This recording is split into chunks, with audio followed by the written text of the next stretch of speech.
Malcolm-Jamal Warner sadly passed away on July 20, 2025, during what was meant to be a peaceful vacation in Costa Rica.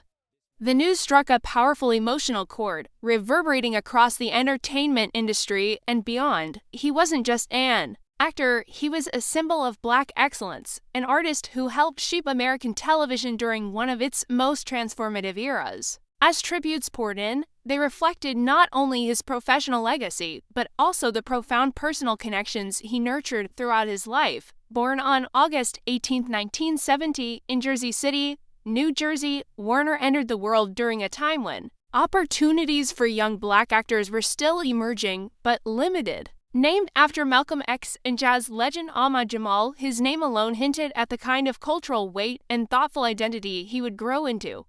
Raised by a single mother, Pamela Warner, who also served as his manager, Malcolm was encouraged to pursue the arts early on. His mother's belief in him and her tireless dedication became a backbone in his early years, setting the foundation for the impressive career he would eventually build. Warner first stepped into the spotlight as a child actor, but it wasn't long before he was cast in the role that would define a generation. At just 14 years old, he landed the part of Theo Huxtable, the only son of Cliff and Claire Huxtable, on the groundbreaking sitcom The Cosby Show, which aired from 1984 to 1992. The show was a cultural milestone, and Warner, as Theo, was central to its charm. He was the relatable older brother, the slightly rebellious but good-hearted teen many viewers saw themselves in. His comedic timing, charisma, and emotional depth stood out even among a star-studded ensemble cast. In 1986, Warner's portrayal of Theo earned him an Emmy nomination, marking a rare moment of recognition for young Black talent at that time. His role was more than a performance, it was part of a television revolution. The Cosby Show changed the face of American media, presenting an educated, upper-middle-class Black family with love, laughter, and nuance. Theo's struggles with dyslexia were based on real stories, and Warner's authentic portrayal helped raise awareness about learning disabilities in a way that resonated with millions. Yet, Warner was always more than just Theo. As he matured, so did his range and ambition. After The Cosby Show ended, he faced the common challenge of breaking away from the identity of a beloved child star. Rather than chase fame, he sought substance. He carefully chose projects that allowed him to explore different sides of his talent. He appeared in shows like Malcolm and Eddie, Jeremiah, Sons of Anarchy, and The Resident, proving he had both the longevity and versatility many thought impossible for child actors to achieve. Beyond the screen, Warner had a deep passion for the arts in all its forms. He was not only a skilled actor, but also a talented musician, poet, and spoken-word artist. His love for jazz and neo-soul informed much of his creative work. In 2015, he was awarded a Grammy for Best Traditional R&B Performance for the song Jesus' Children, a collaboration with Robert Glasper and Lala Hathaway. The song, a soulful tribute to Stevie Wonder, was a powerful testament to Warner's ability to fuse music, history, and spirituality. It wasn't just an award-winning piece, it was a window into his soul. Warner's voice wasn't limited to performance. He also ventured into directing and producing, applying his creative vision behind the camera. His quiet confidence made him a thoughtful leader and collaborator. One of his lesser-known but equally impactful roles was co-hosting the podcast Not All Hood, which delved into the layers of Black identity, culture, and life in America. With thoughtful conversation and unflinching honesty, Warner and his co-hosts addressed everything from systemic racism and masculinity to love, healing, and generational trauma. His willingness to speak truth, even when it wasn't trendy or comfortable, made the podcast a favorite among listeners who craved something more real and grounded. Those who knew Malcolm-Jamal Warner often spoke about his grounded nature, his reflective spirit, and his calming presence. He had a rare ability to really listen, and people felt seen and understood in his presence.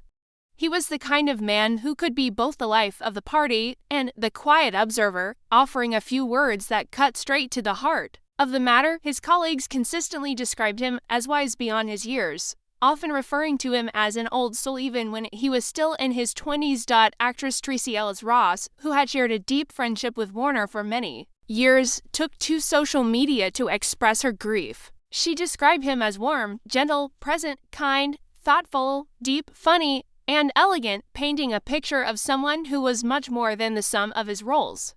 For her, and many others, Warner was a touchstone, a reminder that art could be both entertaining and healing, and that celebrity did not have to come at the cost of authenticity. NBA legend Magic Johnson also shared his heartfelt sorrow, posting about the powerful conversations he and Warner had over the years, conversations that spanned everything from basketball and business to philosophy and faith. He always had a different perspective, Johnson noted, and he always made me think a little deeper. It was these kinds of private, thoughtful interactions that truly defined Warner. For those who were lucky enough to know him beyond the screen, his passing shocked fans and peers alike. While details surrounding the circumstances of his death have been kept private out of respect for his family, it is known that Warner died while swimming during a trip to Playa Grande, a serene and beautiful beach near Cahuita on Costa Rica's Caribbean coast. Reports indicate he was swept away by an unpredictable current. Locals and visitors attempted to assist, but by the time help arrived, it was too late. He was just 54 years old. The tragedy of losing Malcolm-Jamal Warner is deeply felt, not only because of the suddenness of his death, but also because of the irreplaceable light he carried. He wasn't just a star, he was a thinker, a creator, and a connector. He was the kind of person who aged gracefully, not only in physical appearance, but in emotional maturity and wisdom. He was a father figure on television and, in many ways, a spiritual brother to millions who grew up watching him. His presence was steady, his energy comforting. At this time, Warner's family has not publicly disclosed the arrangements for his funeral. Given his deeply private nature, it is anticipated that any service or memorial will be intimate and respectful of the boundaries he so carefully maintained throughout his life. Those close to them have asked for privacy as they mourn the profound loss of someone they loved, not just for who he was in the public eye, but for who he was when the cameras stopped rolling. As fans reflect on his body of work, there's a clear understanding that Malcolm-Jamal Warner's impact was not temporary. He may have first entered our lives as a fictional character, but he left as a teacher, a poet, and a truth-teller. He left behind music that moved us, performances that shaped our childhoods, and words that stayed long after he spoke them. His life serves as a reminder that fame can coexist with integrity, that success can be defined on your own terms, and that true artistry is rooted in honesty. His legacy lives on through the reruns that still air on televisions around the world. Through his music, his words, and the memories he left behind in the hearts of those who knew him. The grief is real, and it is deep, but so is the gratitude. Gratitude for a life that made the world a little more thoughtful, a little more soulful, and infinitely more inspired. As the world says goodbye to Malcolm-Jamal Warner, we do so with heavy hearts but open eyes, remembering the light he brought into this world and the many ways he taught us to be better, more human, more kind, more conscious.